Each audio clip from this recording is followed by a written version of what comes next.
Hello, everyone. Welcome to the Luckiest Peach podcast. I'm your host, Rachel, the Lucky Peach, also now known as Sound Daddy. Hello. I mean, I can't be like I haven't uploaded in so long because, I mean, I did upload in August. But anyways, it's that time of year again. Not Christmas. Fuck Christmas. I don't celebrate Christmas. No, it is the time of year for Houston Cinema Arts Festival. Woo.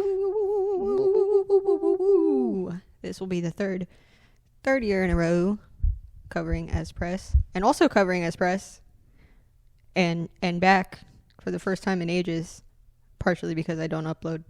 But it's Raúl. What's up? Yup, third year. We're doing it again. It's gonna be lots of fun. He's back. Because you can't get rid of him. Like, I was going through my photos app a couple weeks ago, and I found my screen recording of you singing that, and I forgot I had that. that's funny. That's Yeah. funny. Yeah.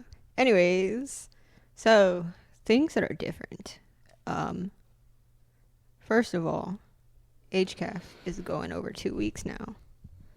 We got more time, more things, more spread out.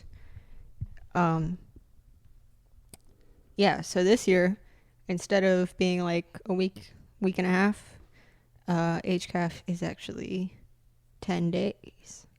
Yup. Which is still a week and a half, but like it's spread out over 2 weeks. So it'll be from November 9th through 19th, which, considering today's the 8th, hello, tomorrow. But given the timeline was different, we just got our press accreditation. So you'll at least be getting this 24 hours in advance. I mean, the good thing is that they have enough content to spread out over 10 days, considering circumstances of the industry for the last 100 some odd days. Or no, since June, actually. Since June, it's now November. How long has that been? July? I think I saw the thing you said was like 117 days. 5 months. Yeah. It's been 5 months. But it's only been 5 months because in the hours prior to us starting to record this, we learned that the tentative deal has been reached between the MPP, TPPA, and SAG-AFTRA. Tentative. It still needs to be ratified by the entirety of SAG-AFTRA. They all got to vote to ratify it and confirm it. But also, I was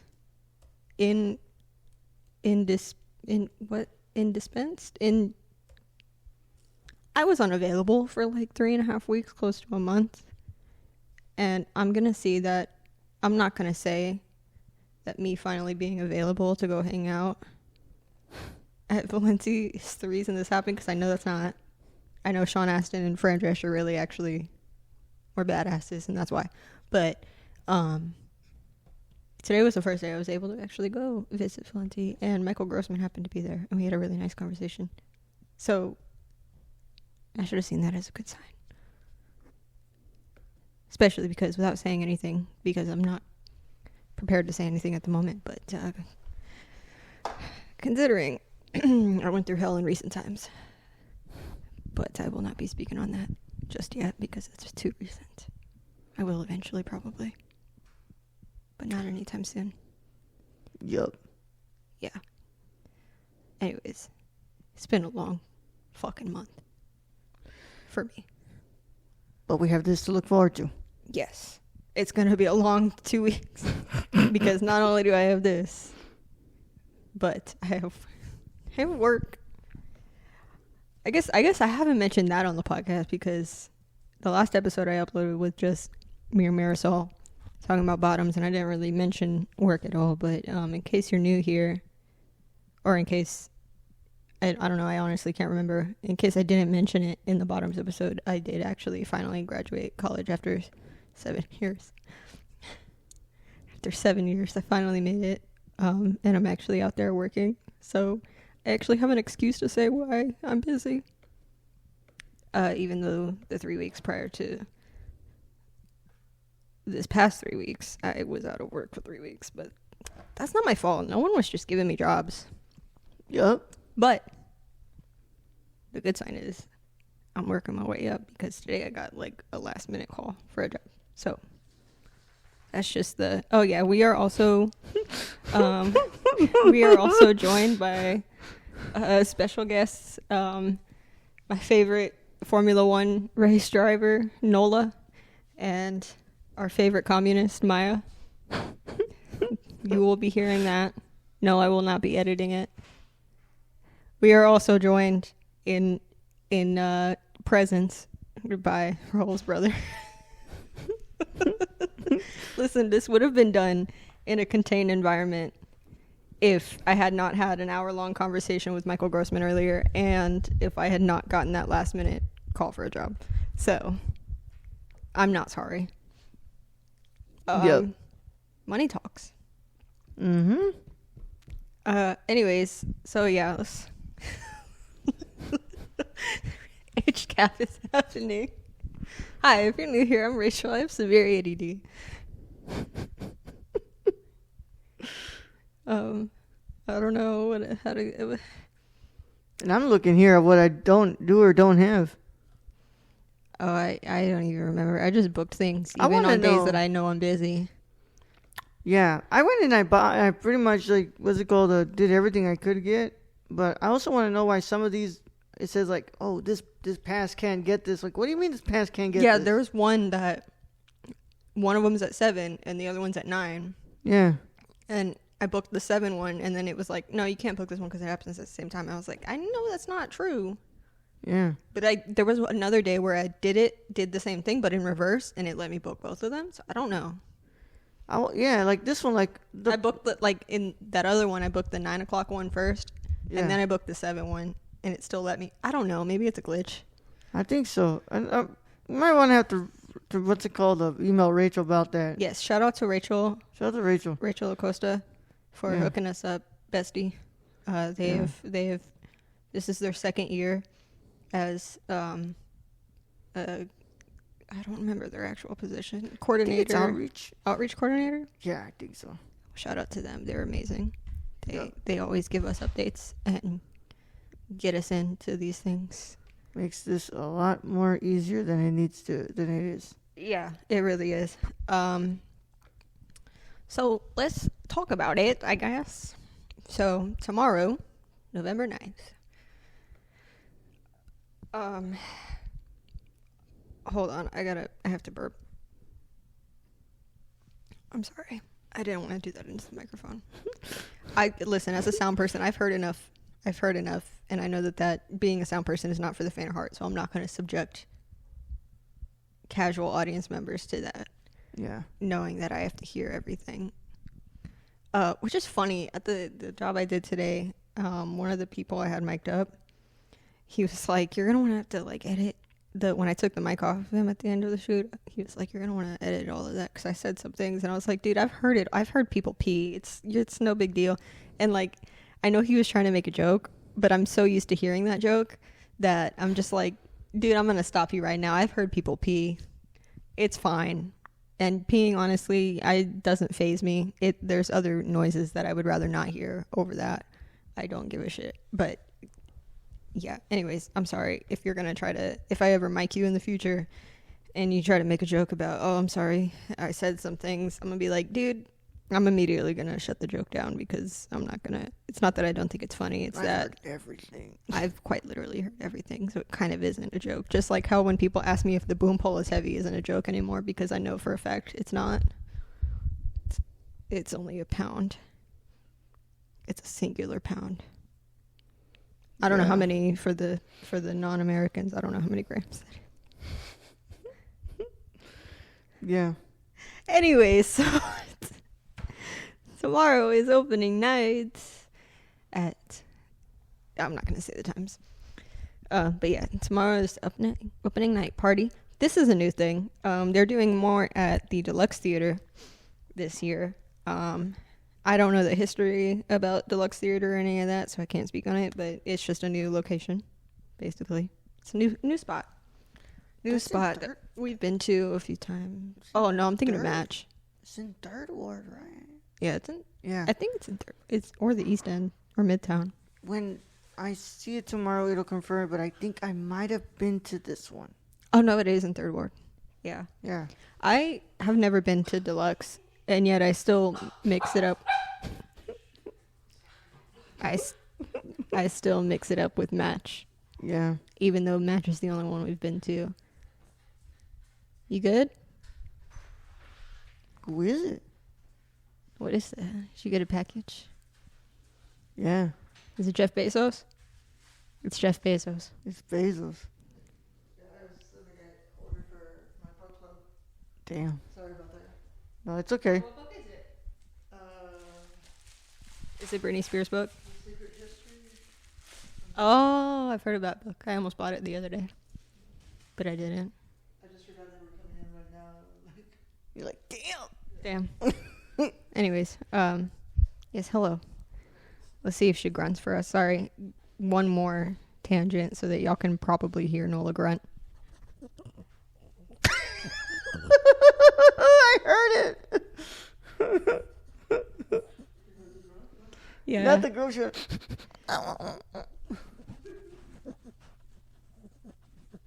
What do you have to say for yourself, Nola?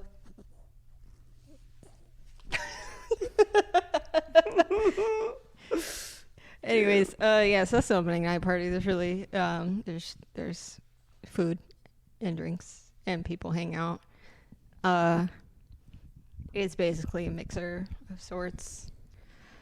But the opening night film, let me open it, is Lost Souls with a Z. On Souls, directed by Catherine Proper. This is the Houston premiere. It's not the world premiere, it's the Houston premiere. Sorry to disappoint. But anyways, yeah, so Lost Souls, to tell you more about it, is freely inspired by the life of star Seidel. I apologize. It's, yeah. Inspired by the life of them as Soul. The character's name is Soul, S-O-L.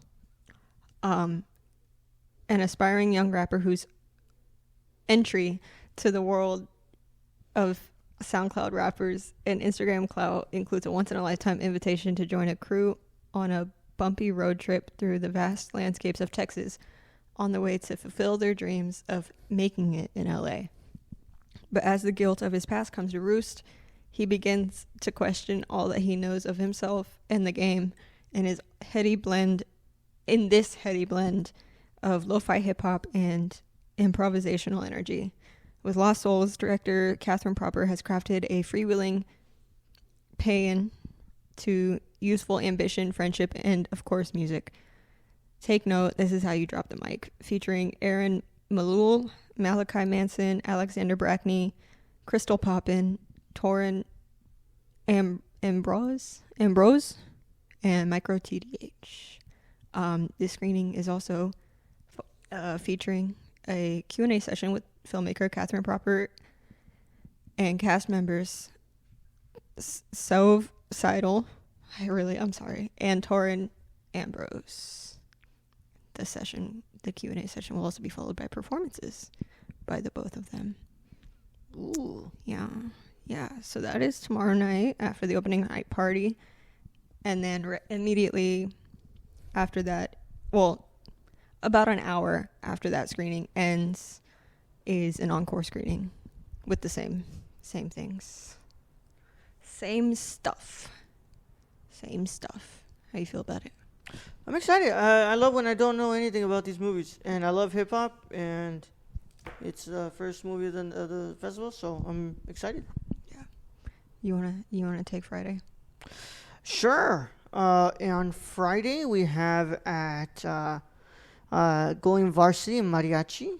It's going to feature a live performance by Mariachi Luna Llena with a pre-recorded introduction by director Sam Osborne and Alejandra Vasquez, featuring the film Mariachi coaches Abel and Miriel Acuña, will join us for a live discussion. And this is an underdog tale for the ages. The competitive world of high school mariachi is captured through the tribulations of Edinburgh North High School. Boo, Edinburgh. Acclaimed team led by the dedicated tough love guidance of Coach Abel Acuna. This year's ragtag group of varsity recruits must grapple with budget cuts and pandemic-included rustiness in hopes of becoming state champions. Struggling to command the team against the economic hardships of life in South Texas. You could definitely ask me about that. I know a lot about that. The 3 young women who captain the squad must devote themselves completely to not only the team, but the dream of a better life. Charting the experience of young Mexican Americans, going varsity mariachi is a response to the question of what does one owe their community? Yep. I heard about this one because it played at Sundance and people really liked it. So I'm excited to watch it. Did you ever consider doing mariachi? No. Because the school that I went to didn't have Estudiantina. I was going to make another joke, but you're not wearing the Nirvana shirt. No, I'm not. No. For context, a few months ago, I had won both an AV rack and a guitar on an estate sale auction, and we went to go pick them up together. And even though I was clearly the one that was paying and picking the items up, the woman still looked at Raúl and was like, "Oh, I bet you know how to play guitar," off of his shirt. Like back in the day, maybe. Not now. And then we realized after we got in the car that there was a missed opportunity for him to be like, "Oh, I bought this because I like the shirt." Yeah, like that's a band. I wonder if Dave Grohl makes that joke. I would hope he does. Because I'm sure he does. Now that I think about it, because I found out that when Foo Fighters was on SNL that first time, Christopher Walken came up and actually asked them which word the emphasis was on, and they fucked with him and told him fighters, and so that's why when he introduced them he goes, "Foo Fighters." I'm sorry, I didn't mean to blow that out. I didn't think it would. Foo Fighters. Foo Fighters. Oh my god. Anyways, what else is happening Friday? Filmmaker Mixer.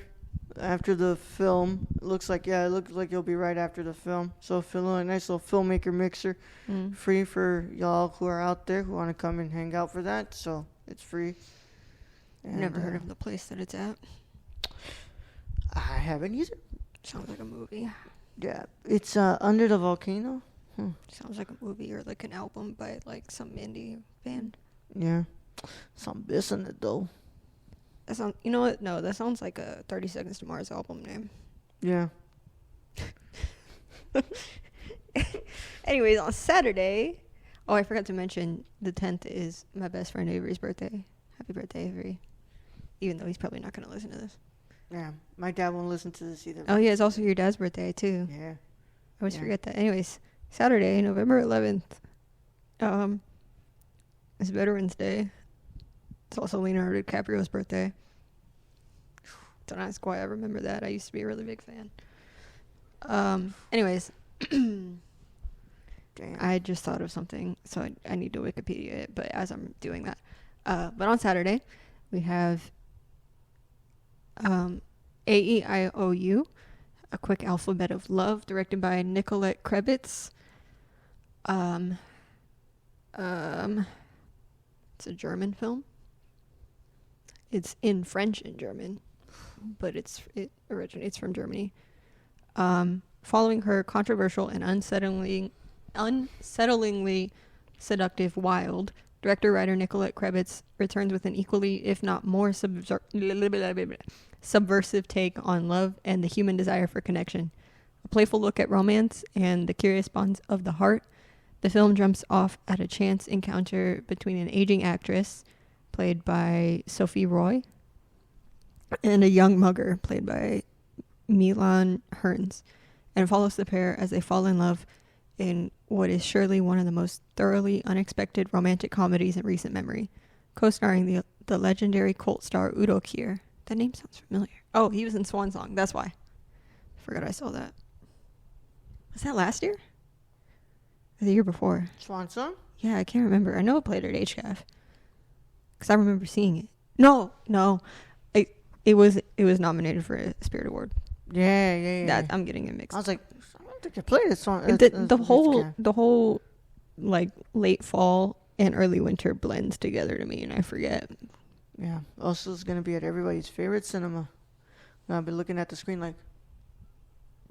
Yes, because I don't think Rice Cinema has opened their supposed theater that they've been talking about. I'm willing to bet that they're not. It's not. It's been a year, bro. You'd think it would be open and done by now. It's been a year.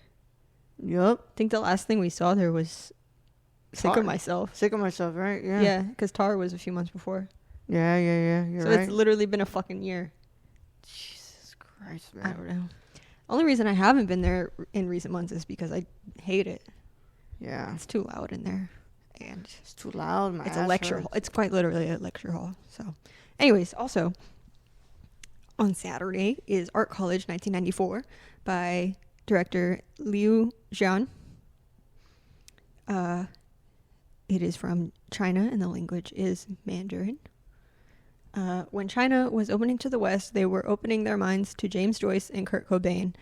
This quasi-memoir charmer from filmmaker Liu Jian is a wry coming-of-age tale about a group of young artists' first steps from dorm room doodlers on the campus of the Chinese Academy of Arts in the early 90s towards future adulthood.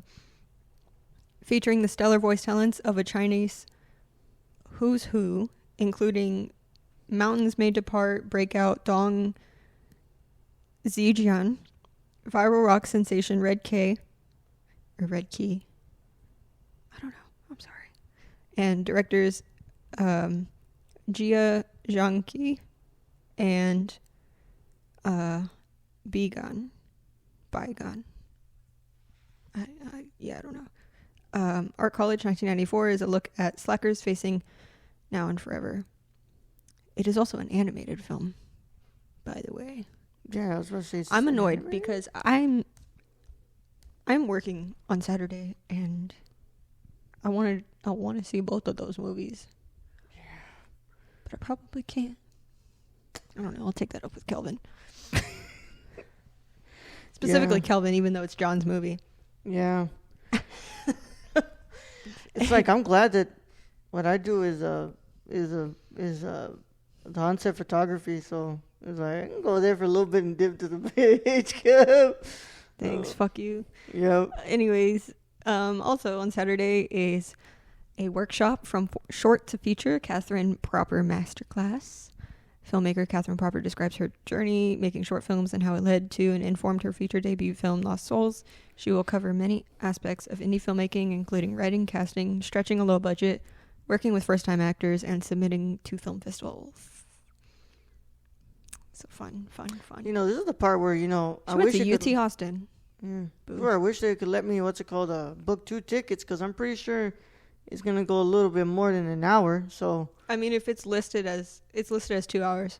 Okay. It says 4 to 6 p.m. And Art College 1994 is 3 to 5. Oh, 2 hours and 6 minutes. Never mind.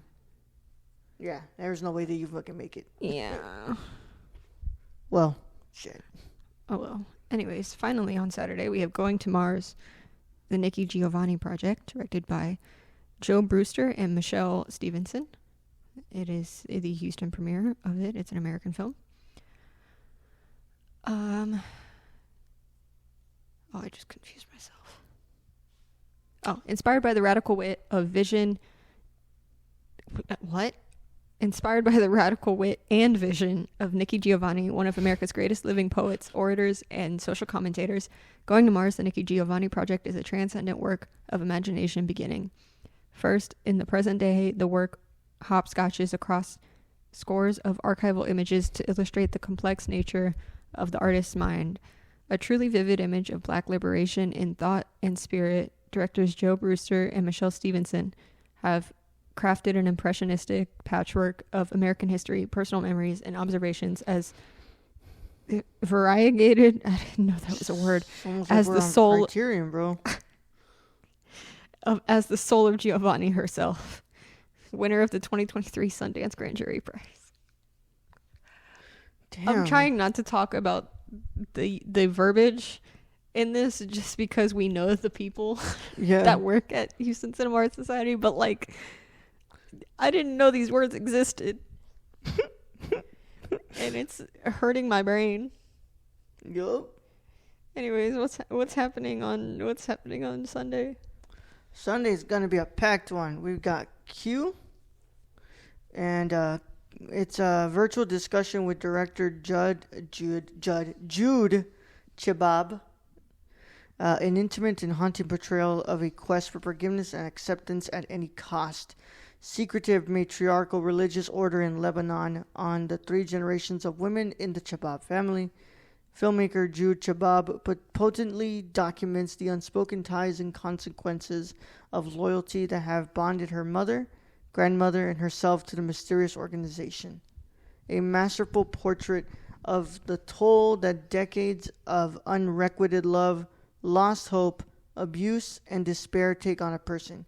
Q is a multi-generational tale of the eternal search for meaning, a love story of a different kind.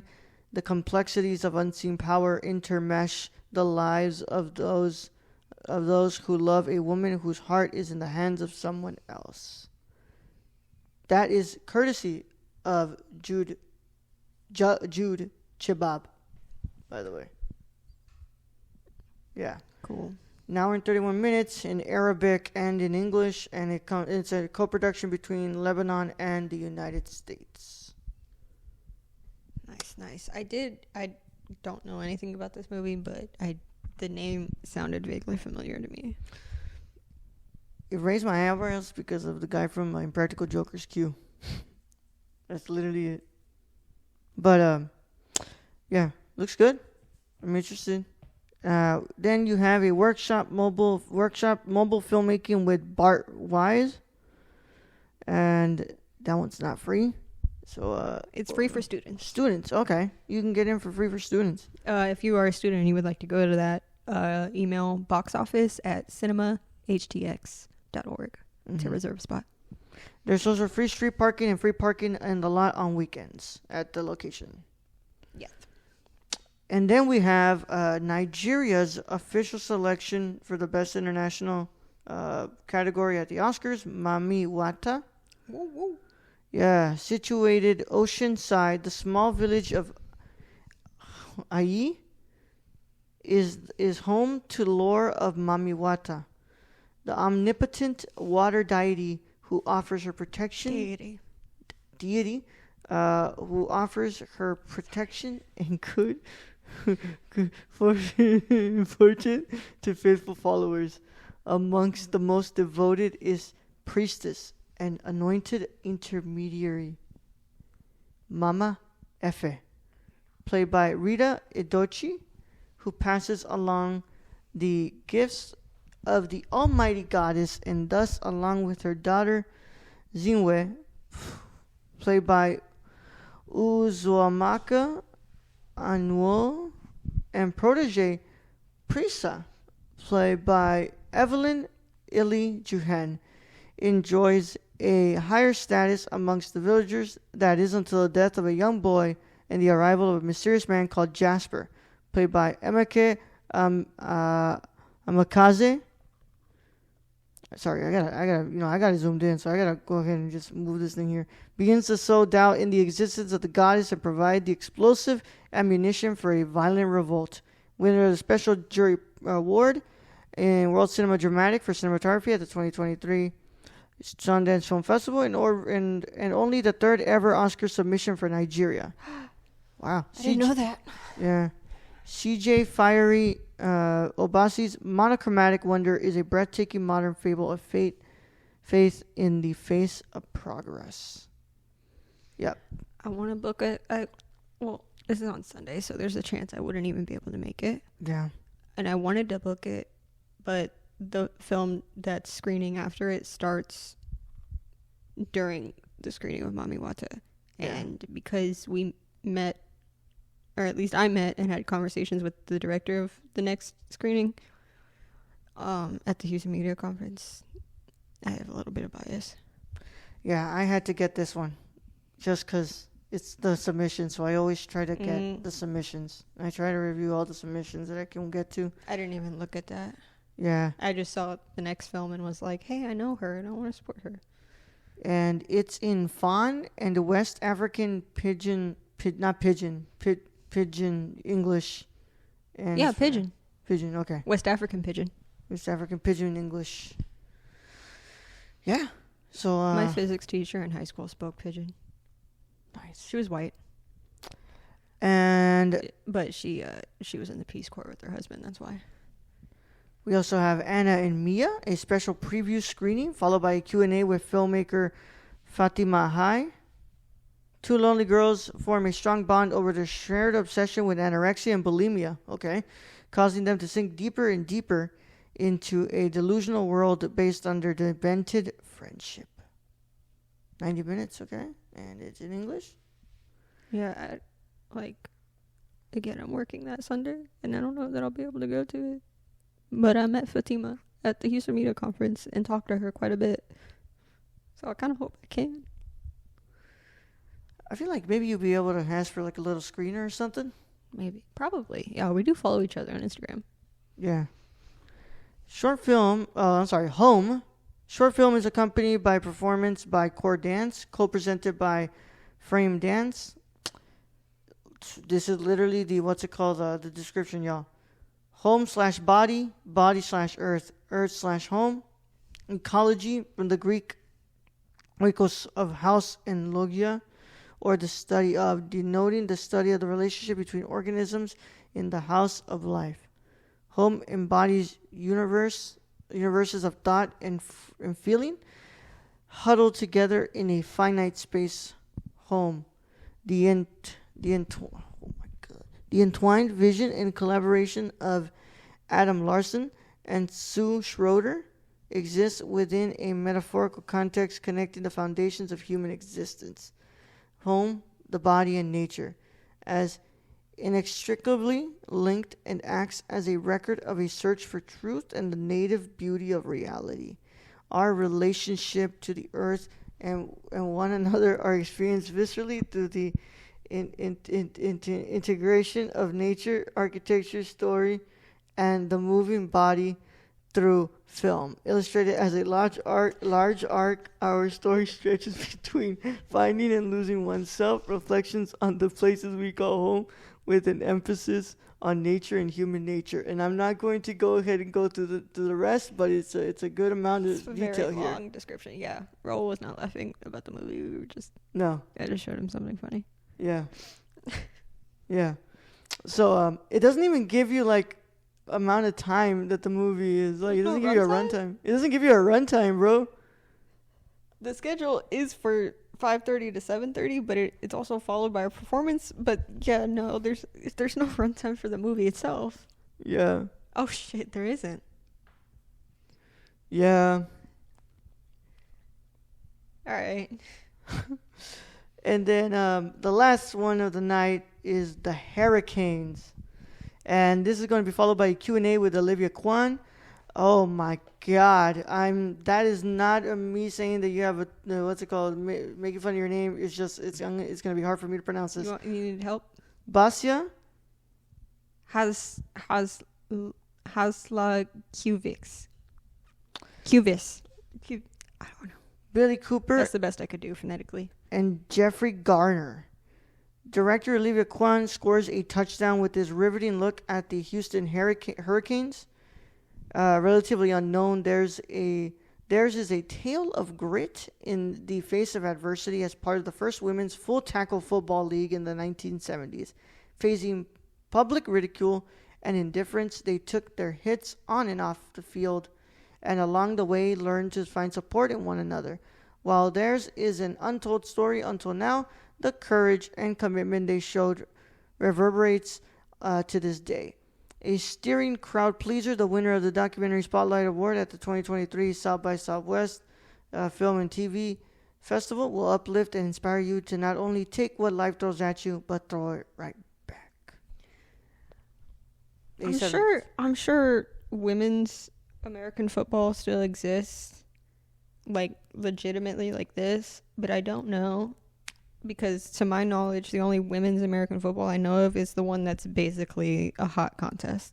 Pretty much, It's yeah. the male gaze one where they're basically wearing bikinis but playing football somehow. Yeah.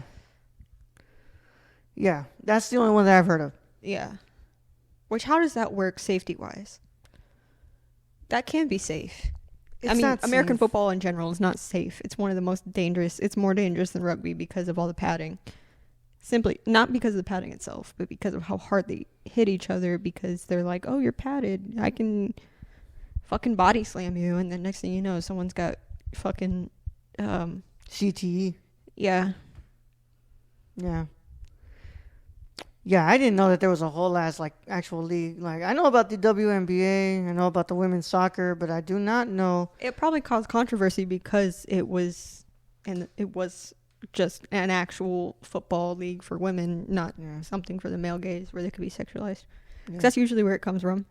That's why roller derby has the reputation in American pop culture that it has as being for butch lesbians. Yep. Yeah. Anyways, on Monday, November 13th. The hell was that? The dog next door, more than likely. Oh yeah, you did tell me about that. Yeah. Anyways, on Monday, oh yeah, can hear them now. Yep. That's gonna fucking distract me. On Monday, November 13th, we have Omen, directed Nola, please no, directed by Baloji.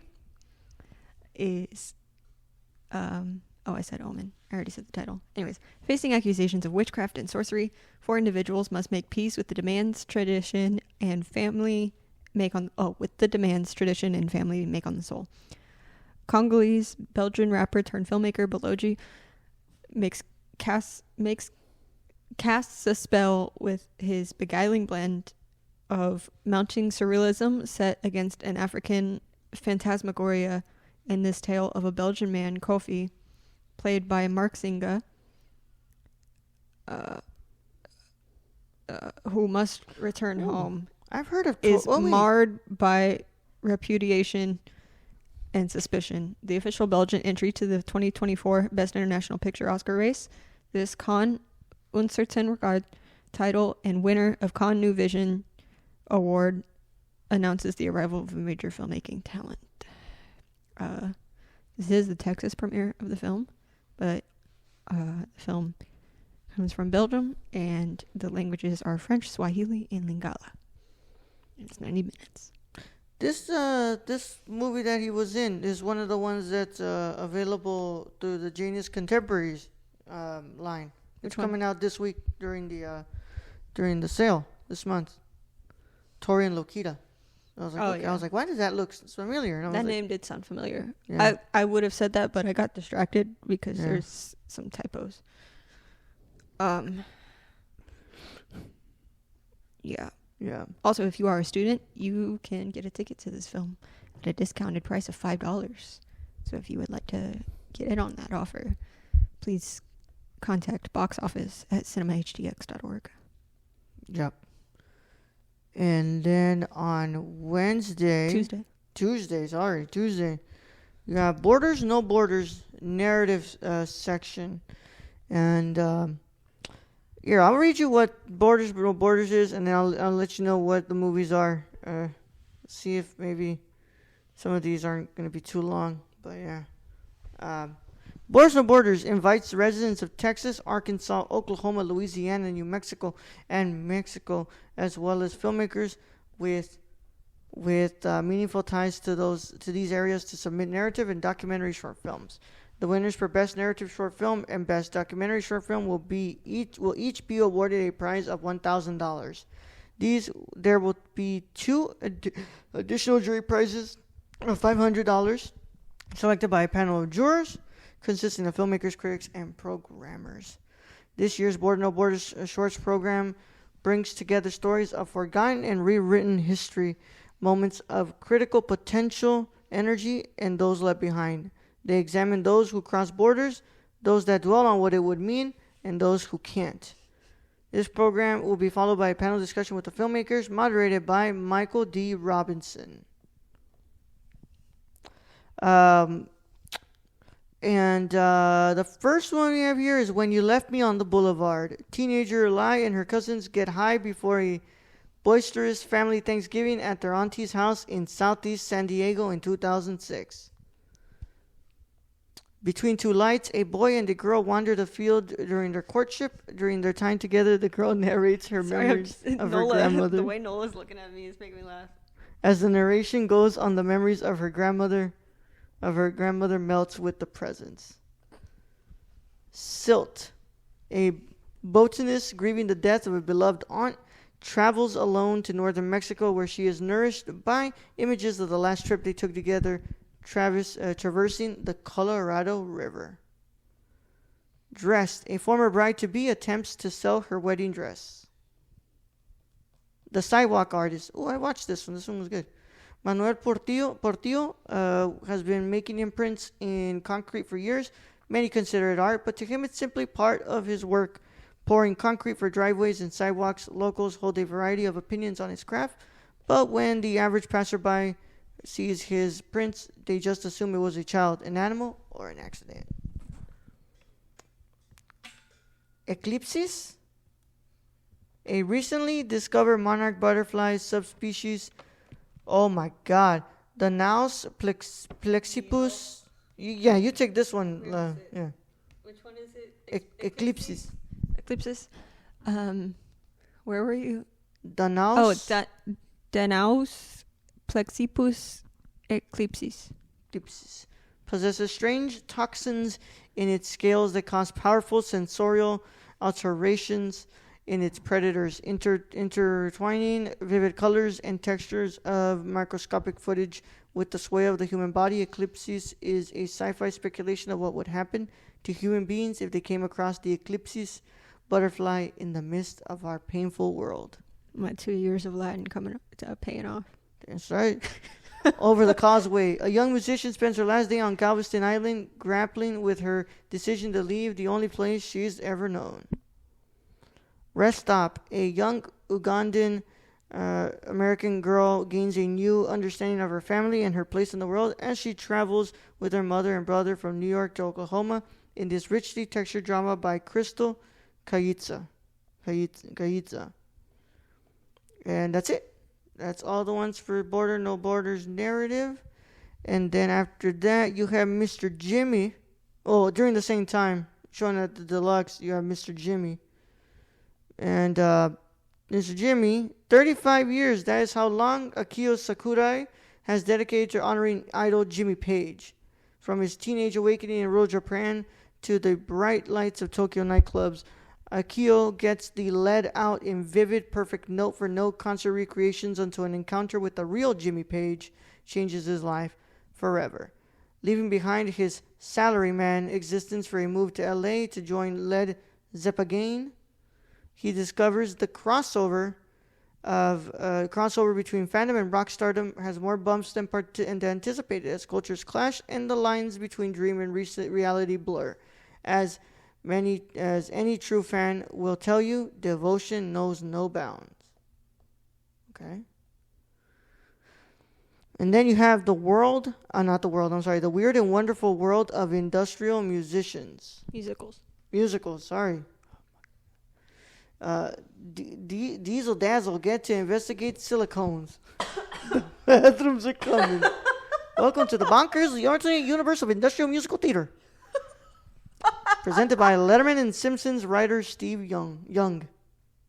Steve discovered corporate musicals while gathering obscure albums for the Letterman show's Dave's Record Collection comedy bit.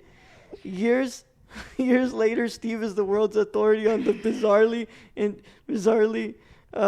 entertaining shows created for company conventions and sales meetings from the 50s to the 80s that the public was never meant to see or hear. Steve, the star of Dave Wisnot's award-winning documentary Bathtubs over Broadway, loves to bring the jaw-dropping delights of industrial musicals to audiences across the country, featuring ultra-rare films from his collection that can't be seen anywhere else. Thrilled to cheerfully twisted in-house musical propaganda from the General Electric catalogs American Standard, Citgo, Purina, and more, with Steve's affectionately snarky commentary and even a bit of live music. It's a secret world of Americana that will astonish, amuse, perplex, and just might make you want to go out and sell. I'll say the thing that the painful thing about the screenings that happen during the week is you have to choose. Yeah. But I chose that one off the title alone, and now you reading that, I'm like, I made the right choice. Deezle Dazzle. I thought you were struggling to read. No, I was about to be like, Deez nuts. No, not these nuts. Deezle Dazzle, Deezle nuts. Deezle Dazzle, these nuts. Yeah. That's it for Tuesday. Anyways, on Wednesday, November 15th. Yep. This worked out. Us trading off, this worked out. I'm excited to talk about the other screening. But anyways, hello Nola. First off, we have Borders No Borders documentary. Borders No Borders invites. Oh wait, you already read all this, I think. Yeah. Yeah. Okay. So the films are Bone Black, Midwives versus the South. It is a short hybrid documentary about the history and erasure of African American birth workers in the American South, inspired by Bill Hooke's memoir concerning Southern Black culture. This film follows the stories and experiences of Black birthing people and birth workers across the American South. This film is a love letter to birth workers in Southern Black communities. There will be moments of intersection where our characters are generationally separated but bounded by the ancestral knowledge of birth work. Then we have What Travelers Are Saying About Jornada del Muerto. Visitors and residents of the Tularosa Basin, site of the first detonation of an atomic bomb, contribute to the production of public memory as they offer reckonings, advice, and plaintive cries about making, quote, the journey of the dead. Between 1945 and 1992, the U.S. federal government exposed people to the radioactive fallout from over 200 plus detonations of above-ground nuclear weapons. Made in remembrance of the 75th anniversary of the detonation of nuclear weapons in the U.S. and Japan, and the 340th anniversary of the 1680 Pueblo Revolt, which forced Spanish colonizers out of the area of North America known as New Mexico and returned sovereignty to native people. Made in resistance to nuclear colonialism. Yes, sir.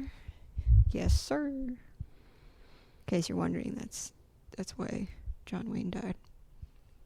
Because they filmed that one movie there, and everyone got cancer. Also, I learned a bombshell of information. I'm sorry to ruin your life, Raúl, but a lot of the cast and crew of Stalker got cancer. Yeah. Oh, you knew that? Okay. Yeah, I knew that. Okay. Yeah. I was on a Reddit thread about Hell Productions. Yeah, most of them got cancer. Most of them died.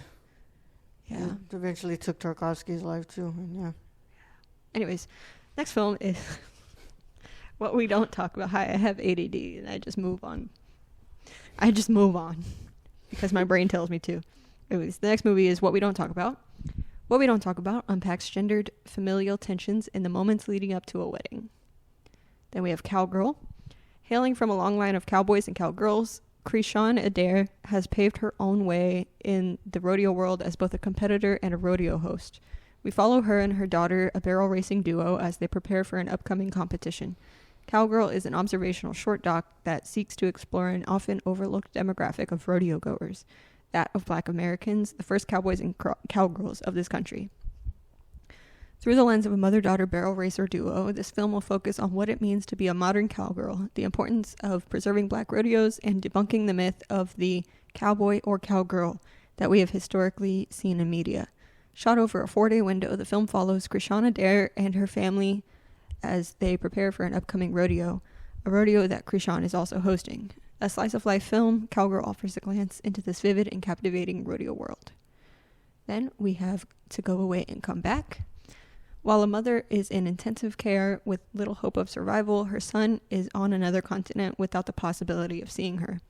With narrations of the subconscious experiences of the surviving mother, a Super 8mm memories Oh, and Super 8mm memories from his constant house moves. The director composes an essay letter on death, family, and distance. And finally, for Borders No Borders documentary, we have House of Tulip. House of Tulip follows 2 black trans activists as they run for office and work to build Louisiana's first housing refuge that provides residency for trans and gender nonconforming residents. We follow the founders Mariah Moore and Milan Sherry as they fight to use their organization to protect and build community in a state with one of the highest gun-related murder rates in the country. Their journeys highlight the dangerous yet beautiful reality of what it means to be black trans women in the Deep South. And that concludes the Borders No Borders documentary segment. And then, finally, on Wednesday, this film I'm incredibly excited about because of my profession. We have 32 Sounds, directed by Sam Green. A profound sensorial experience from Oscar-nominated filmmaker Sam Green. I don't know what the fuck that was. Me neither. And Mark Mangini, Oscar-winning sound designer of Dune and Mad Max Fury Road, with original music by J.D. Sampson, who worked on The Tigre and Men. Sorry, just remembering Men. I can't think about that movie. Yeah. 32 Sounds is an immersive documentary exploring the visceral power of sound to give shape to the world around us. Designed for a completely unique theatrical experience, this rich tapestry of noise, notes, and tones vibrates with melody of everyday life and requires each audience member don headphones to fully experience the ingenuity of this thoroughly unique cinematic accomplishment. I'm excited for this, not because that's my profession, but because I've been wanting something like this for years. Yeah. I don't think I've ever said it out loud, but I've thought for the last couple of years, I want a movie that does that. I feel like they've shown this before somewhere. I remember seeing this what's it called? This thumbnail here. This still. Also, first time I'll ever go to Rooftop Cinema Club. Yeah, I've never been there. Never been there before. Me neither. I mean, I've been near it because, well, no, I think it's, that's the Uptown one. I don't know. They used to have do they have multiple locations? I don't know, because I could have sworn one time I was at Sawyer Yards drive-in, and there was a Rooftop Cinema Club there, but Sawyer Yards isn't Uptown. Is it Uptown? I don't fucking know. I don't understand the geography of the city. Anyways, but I think it's because it's through Rooftop Cinema Club, you can't buy the tickets on their website, but if you go to the HCAF website, there will be a link to where you can buy tickets. But all access pass holders will get in for free. So if you have an all access pass, or if you're like us and you're press, email boxoffice@cinemahdx to reserve a seat. Yep. Which I did, and they didn't email me back. I haven't done that. I need to do that tomorrow. I did that as soon as I realized I couldn't buy a ticket or reserve a ticket because I really want to fucking see this movie. So I hope we get to see it. Yeah. Anyways, what's next? All right, on Thursday, November 16th, we have the Borders No Borders award ceremony. And then after that, we're going to have In Our Day. And 2 conversations alternate in Seoul. An actress, longtime collaborator Kim Min-hee, contemplating the end of her career, is solicited for by an artist cousin, Park Miso. Hold on, I'm going to have to scratch my face. And an aging poet, Uju Ki Jubong of Hotel by the River is approached by admiring young actor Ha Seong-guk. Each questions their reluctant elders about a career in the arts, but as the drinks are poured, the ramyun eaten, and the games played, it becomes clear there are no simple answers. In his 30th feature to date, Hong strips the pleasures of his uniquely idiosyncratic cinematic approach down to the deceptively simplistic essentials. A deeply ponderous work from one of cinema's most revered and prolific voices. 84 minutes in Korean and English, and it is from South Korea. Yep. And then we have also Welcome, Space Brothers. And the otherworldly true story of the Unarius. I was about to say Uranus. Unarius Academy of Science, an extraterrestrial loving spiritual school from small town El Cajon, California, is laid to bear in his singular look at the curious life and legacy of advanced clairvoyant and leader Ruth E. Norman, known as the Archangel Uriel, who led her devotees on a riveting journey to discover the outer reaches of spiritual enlightenment through art, spreading their far-out message via the not-so-out-of-this-world medium of public access TV programming. The group produced some of the most hallucinatory, consciousness-expanding works of outsider cinema ever realized in their quest for healing and education. This sounds really interesting. Oh, all right. Yeah. And I believe that is it for Thursday, the 16th. Oh, yeah. It's a Friday. Sorry, I zoned out. Anyways, I know, Friday, November 17th, which is Martin Scorsese's birthday. We have Story Avenue. Oh, God. I'm getting flashbacks. I had such a dilemma trying to choose between which movie I wanted to see this day, and I ended up choosing Story Avenue. But it's still going to eat away at my brain. But Story Avenue, directed by Aristotle Torres, which this will also be co-presented with the Houston Latino Film Festival. Having lost his way following the death of his younger brother, Kadir escapes into the treacherous world of South Bronx graffiti gangs. To prove himself to his neighborhood's ruling gang, he attempts to rob tough-talking MTA conductor Luis, played by Luis Guzman. What are the odds? A man named Luis playing a character named Luis. Wow. On the Story Avenue subway platform, but is disarmed by the man's offer to exchange the cash for a sit-down meal. Through the gentle grace of the elder man's conversation and ensuing friendship, Kadir discovers the transformational potential of his art. In his feature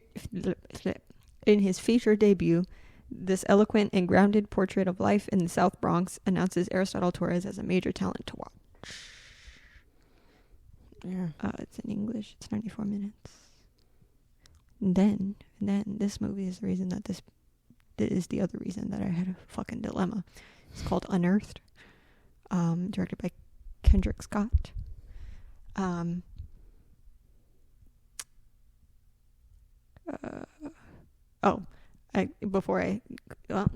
Anyways, a new-to-camera production memorializing the Sugarland 95, bringing together original music, poetry, and visuals. Unearthed pays tribute to the tragic history behind the recent discovery of the remains of 95 black people in unmarked graves in Sugarland, Texas. They were convict laborers swept back into, quote, slavery by another name in the post-Civil War era, arrested for petty crimes like vagrancy and forced into backbreaking and often fatal labor in the sugar fields of Texas. Now, Houston native jazz artist Kendrick Scott explores this untold story in a new production, teaming up with outstanding Houston-based creative team, including the former Houston Poet Laureate, Deborah Deep, D-E-E-P, like it's an acronym, Mountain, and performed by the acclaimed Harlem String Quartet and a trio of first call jazz musicians. It's in English. Damn, I want to see that too. Exactly. Rachel, I've never asked you for screeners, but I might have to be the first time that we do this because I really want to see this. Yeah, I'm gonna have to do research. Like I told you, it was a conundrum for me. So, yeah, see if without saying too much, I'm from Sugarland, and I was literally the junior college that I went to before I transferred to UH. I would have to drive past the area where this happened, and like I vividly. The reason that it was discovered is because that land was bought by the school district over there, and they were going to build a new technical school building there for the district. And what was one of the most fucked up parts about it was how quickly, like, whenever this happens, they have to call in the proper like archaeologists and coroners to do that. But it was literally only only shut down for like a week, 2 weeks, and then immediately it was like they were building it like nothing happened. But I had to drive past that area every single fucking day to go to school. So not only did it happen where I live, it was something I literally kind of experienced, and it still pisses me off to this day. Anyways, this screening is co-presented by the Houston Coalition Against Hate, and access to the program is free, but contributions are accepted on a sliding scale, so it's a pay what you can screening, but it is free.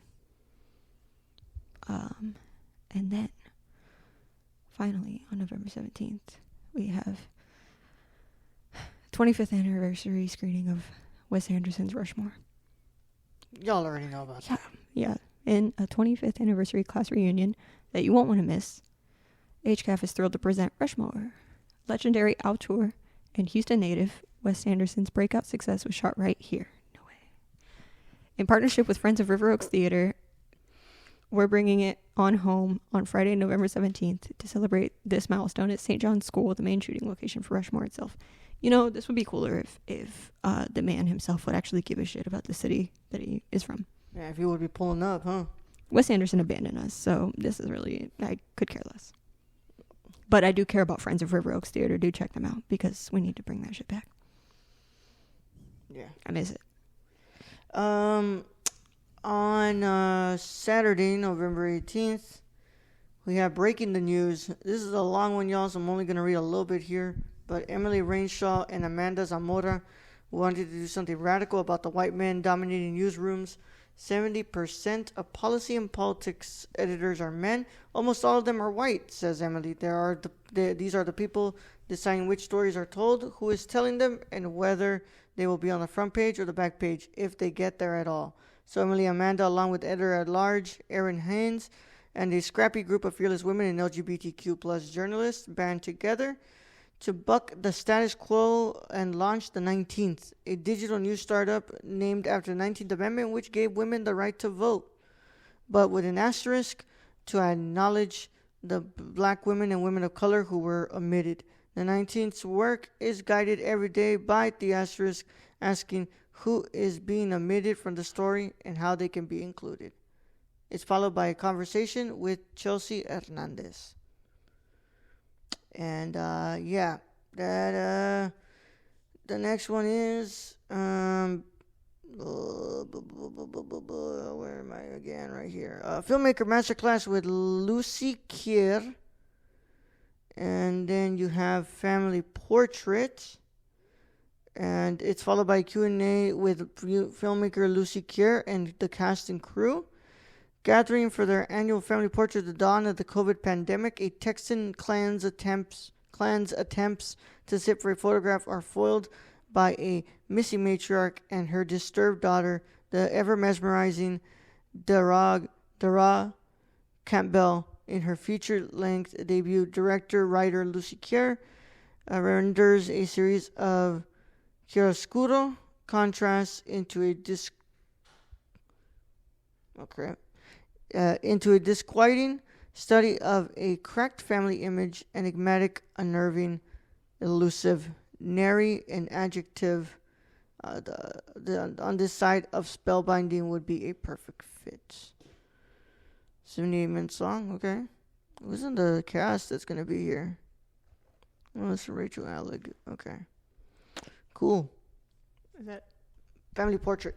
Oh, okay. I didn't know if you read through all of it. No, not yet. I got one more here. Sorry, we got I went pee. Plastic. Went 10-1. Yeah, I went 10-1. Followed by a virtual Q&A with the filmmaker decades after the breakup of the mysterious cult band Exni Kedi and the Poltergeist, a fictional showcase for artists Kensuke Ide and Yu Ishihara, producer of the psychedelic outfit Yura Yura Teikoku. Fans Jun and Ibuki. Oh, wow. And Ogawa of Ryusuke Hamiguchi's Heaven is Still Far Away, that's the director of Drive My Car. Bond over their shared affection for the band, which soon blossoms as a deep love between the pair. But it's not long before the obligations to their dreams promise to turn the newly formed romantic duo into dueling solo acts. That is until Ex-Niki announces a reunion tour, an exuberant ode to first love, fandom, and rock and roll. Plastic is sure to delight anyone pure of heart enough to receive its gifts. One of the cast members was in one of Ryusuke Hamaguchi's films. Yeah. Yeah. Cuckoo. Yeah. 104 minutes in Japanese, and it is from Japan. And then finally, the last day, Rachel. Yes, the last day, Sunday, November 19th. So don't worry. This festival ends before Scorpio season ends. Anyways, we have two movies at the same time. Well, one of them's a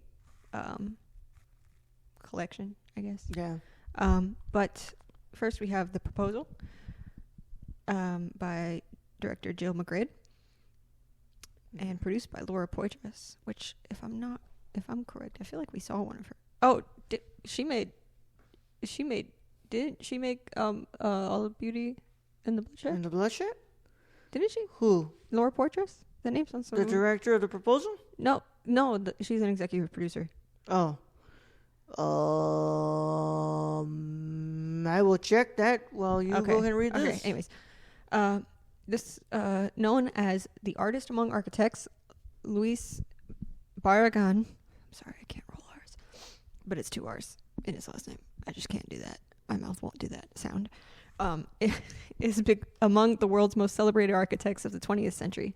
Upon his death in 1988, much of his work was locked away in a Swiss bunker, hidden from the world's view. In an attempt to resurrect Barragan's life and art, boundary redefining artist Jill McGid, sorry, I pronounced her last name wrong earlier. Jill McGid creates a daring proposition that becomes a fascinating artwork in itself, a high-wire act of negotiation that explores how far an artist will go to democratize access to art. The screening will be followed by a conversation between conceptual artist Jill Magid, and Contemporary Arts Museum Houston's executive director Hess McGraw. Jill McGid is one of 6 artists included in the exhibition 6 Scenes from Our Future, celebrating Contemporary Arts Museum Houston's 75th anniversary. The proposal is co-presented by Houston Cinema Arts Festival and Contemporary Arts Museum Houston in conjunction with the exhibition 6 Scenes from Our Future, on view at CAMH through March 17, 2024. Discounted tickets are available for members of the Contemporary Arts Museum of Houston. I'm not going to be saying that because it's not included in the press pass. Yeah, I don't know why it's not letting us get the tickets there. Probably because of the Contemporary Arts Museum. Oh, well, it is because of their art thing, thing happening. Laura Poitras is the director of. Which we saw last year at HCAF. Yeah. Anyways, also happening at the same time as The Proposal, is Eiffel Towers and Hoover Dams, new experimental films. There are Eiffel Towers, feats of creation that simply celebrate our capacity to build, and there are Hoover Dams, human achievements designed to satisfy a particular purpose, and perhaps nestled between the two is art. These films are sturdy, unique, and accomplished. I'm not going to say the thought I just had. That being said, fuck Herbert Hoover. This block of new experimental short films is programmed by HCAF partner Michael Sikinski. Michael Sikinski is a writer and critic who specializes in the analysis of experimental cinema. He is a frequent contributor to CinemaScope, Cineast, and Cargo. He also teaches film studies in the art history department at the University of Houston. Yeah, he was my professor when I took experimental film. I'm not going to say anything else about that. At least not on the record. About how I got through that class is what I'm going to say. But it was how I got through that class was my biggest feat of college. I'm not even going to fucking lie. That was the greatest feat of cutting corners I've ever had in college. But I graduated now. I guess I could say it. Basically, I hated that class because it was way too pretentious, but it was in the art school, so it makes sense. But not that there's anything wrong with art people. It's just when there's pretentious art people, it's a problem.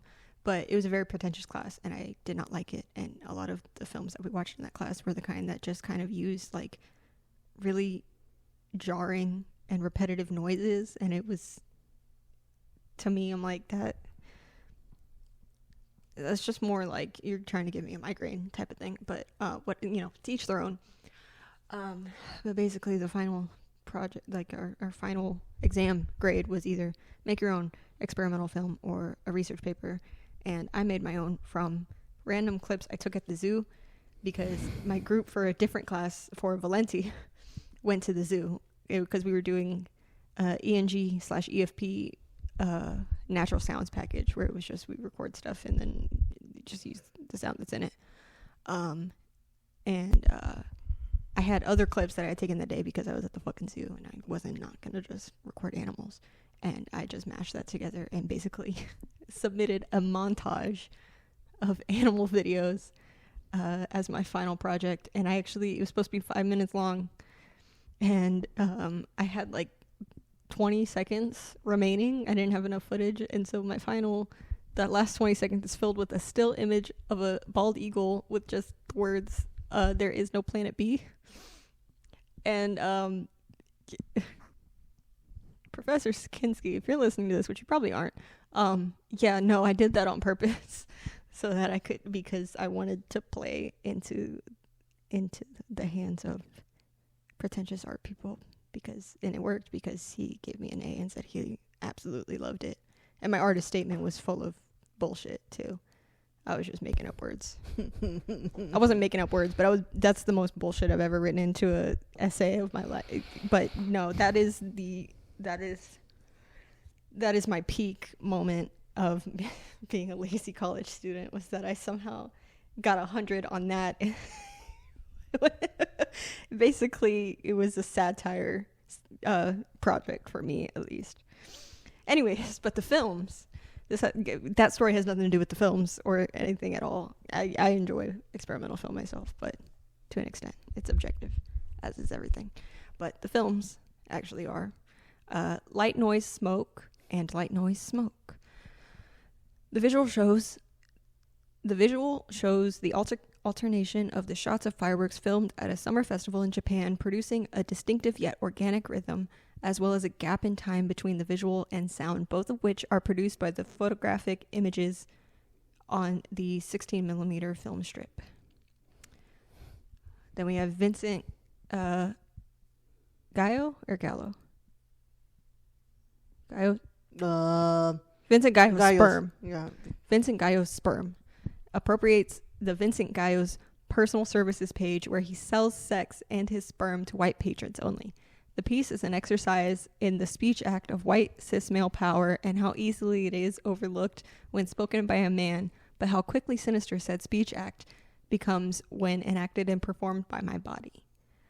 See, this is what I'm talking about, man. It sounds interesting, but what's concerning to me is where it says Vincent Gallo's personal services page, the words personal services have a hyperlink on them.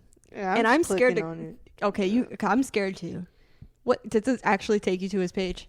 Vincent Gallo, evenings, weekends escort. You can purchase them for $50,000.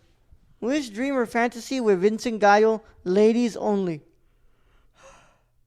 You can get. How's he gonna know though? You can get LPs, CDs, books, posters, magazines, DVDs, stills, artworks, jewelry, personal services, miscellaneous memorabilia, poster collection. Ricky, and yeah. What in the fuck are we doing, HCAF? How is he gonna know if you're not a woman and if you're not white? Because you could easily skirt around that same way that Anish Kapoor somehow found a way to get access to this service is available. Black 3.0. This service is available, but it's only payable by cash, checks, and or bank wire. No credit card payments accepted for this item. That sounds like fraudulent behavior. Hello. Okay, this is the last thing I'm going to read to you before we move on from this. Potential clients are advised to screen the controversial scene from the Brown Bunny to be sure for themselves that they can fully accommodate all of me. Clients who have doubt may want to All test of themselves me? with an unusually thick and large prosthetic prior to meeting me. You may be surprised just how much you can handle and how good it feels. Fucking shit, man. This has got to be the dumbest shit I've ever read. What in the hell? Oh my god.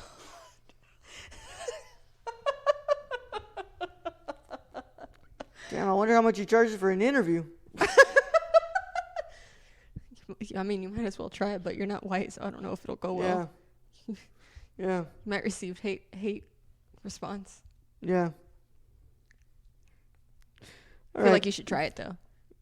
Fuck it. Just to see what happens. Anyways, next we have Grandma Galia and Grandpa Arkady. A jovial, dreamy rumination on love, on time passing, on what we collect, what we hold on to, and how we maintain connection to home place, to ourselves. Then we have It Follows, It Passes On. Incense yielded little light and led the way to hide from bomb. Broken dishes, time travel.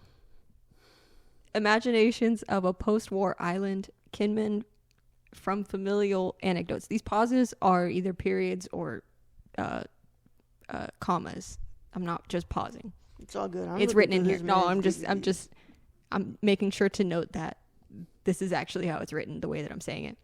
Tracing the roots of cross-generational sentiments behind the glare of glasses, the display of a self-made museum. Lights reveal and conceal the stories. So basically what I'm saying is the description for this short film is a poem. That's what I meant by that. Yeah. Then we have Yanya Plays Itself.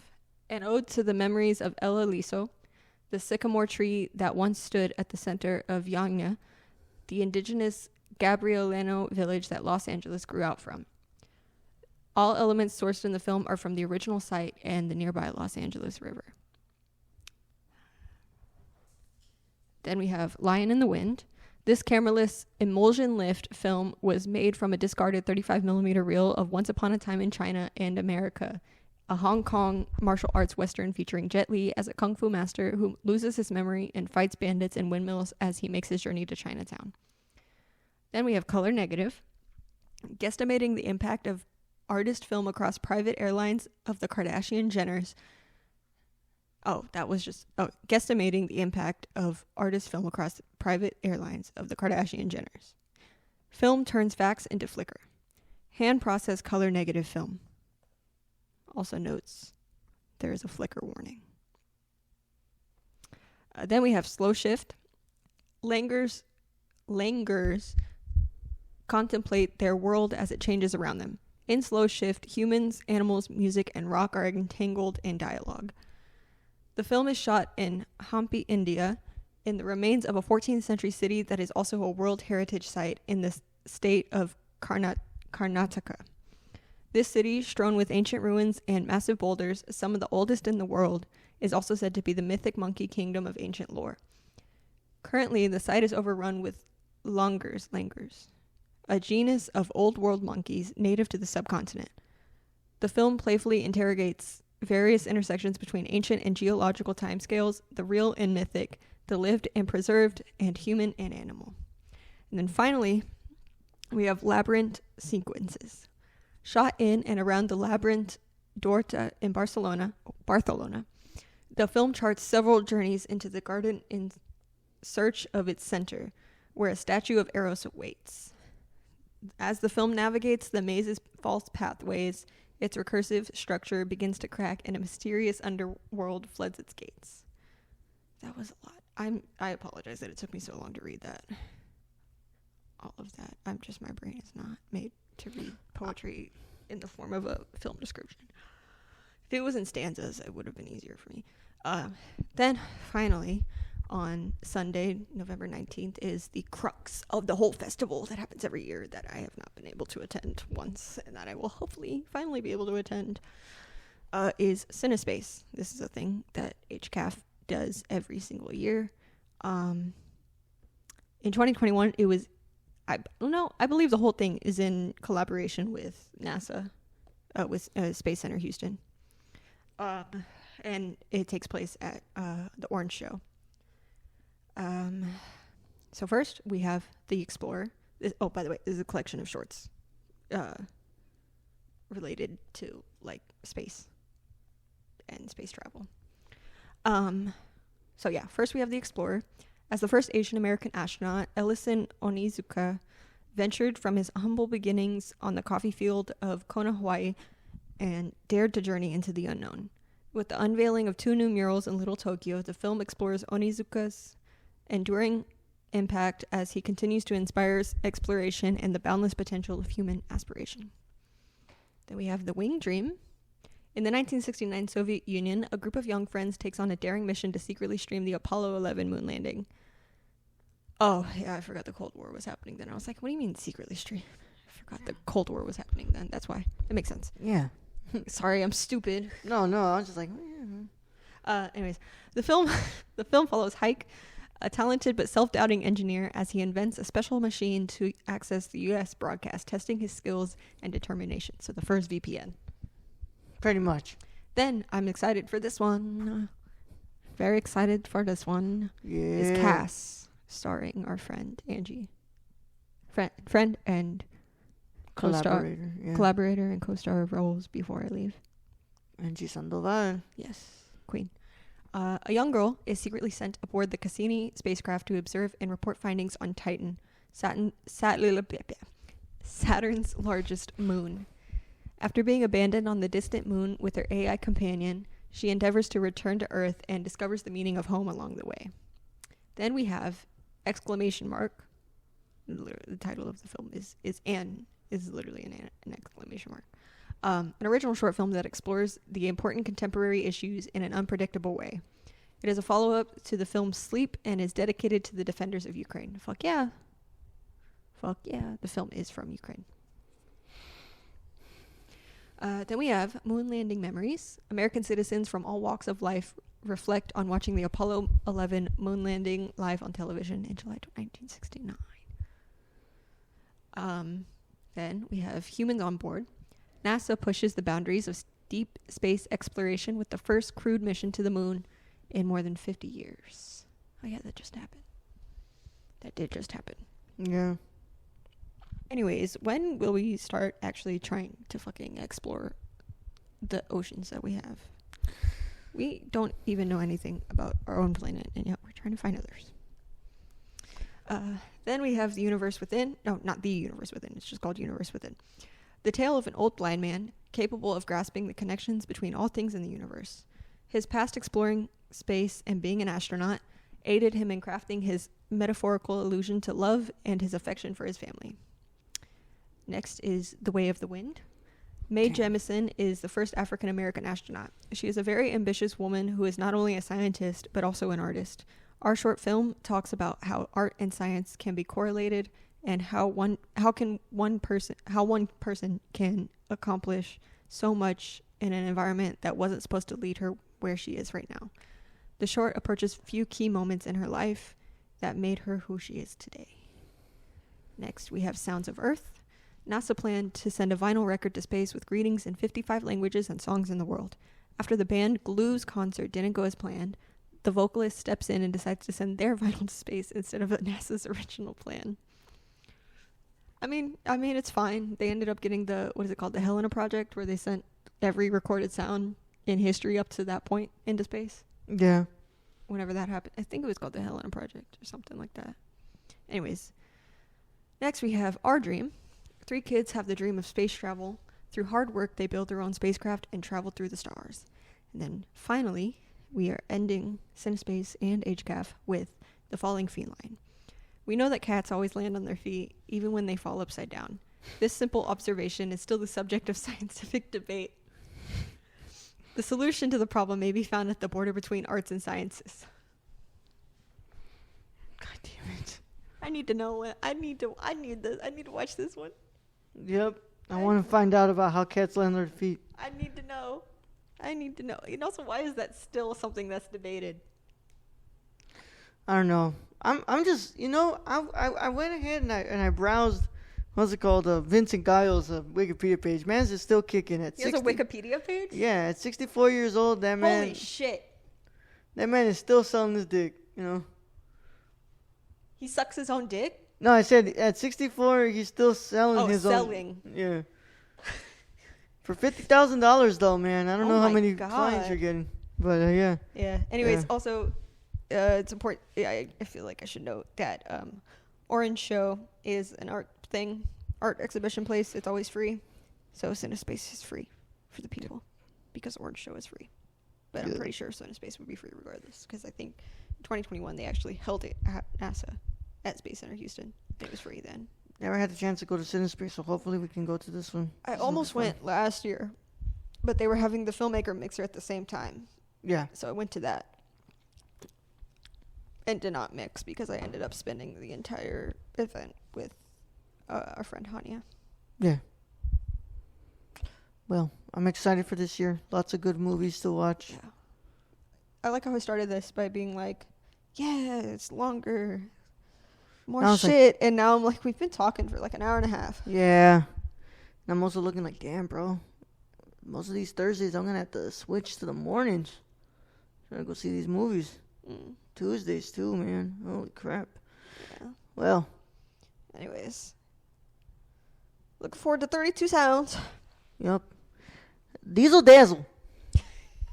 Deezle Dazzle these nuts. Oh, my God. Anyways. Raúl, thank you for being here. Thank you. Thank you for allowing me in your apartment. Yeah, you kind of just got Thank me you, now. Raúl. I want Vincent Giles' number, bro. I want to find out some things about this man. Do you have any thoughts? What's up? You have any thoughts? Thoughts on Vincent Giles, bro. Anything. Well, I'm just excited to report that Nintendo's working on a live-action Zelda movie now. Fuck that. Okay. Have they said anything about anything other than the fact that they're working on it? No. This is a report. Oh, it's bullshit. Wes Ball is directing it, so I don't know how the hell I'm feeling about that. that. He wrote, wasn't that Robin Hood movie? It was, which one was it? He wrote, The one with Taron Egerton? no, hold on. He wrote some really dumb movie. Although I want to hear more about that prosthetic movie. Yeah. All right. Maya, do you have any other thoughts? Nola? Yeah, he's the guy who did the what's it called? No More Grunts The from Maze Nola? Runner movies. Oh, but he's director of Kingdom of the Planet of the Apes. Oh. Oh, shit. God damn it, man. Maybe I will have to have some faith in it. Yeah. So are you all excited for the movies that are coming up? Yes. Yeah. Anyways, Raúl, where can people find you? The Nerd Chicano and everything. Yeah. Please, All right. find me. Yeah. Nerdcore.com for all these reviews. Mm-hmm. Well, what I will be able to review. And then, as always, this entire month I will be reviewing and talking about HCAF. And there will be a link tree in the description of everywhere you can find me. But if you didn't know, you can find me everywhere except Instagram at Lucky Peach, LVCKY Peach. And then on Instagram, exclusively on Instagram, Sound Daddy. Sound, as it's SOUND_DADDIE.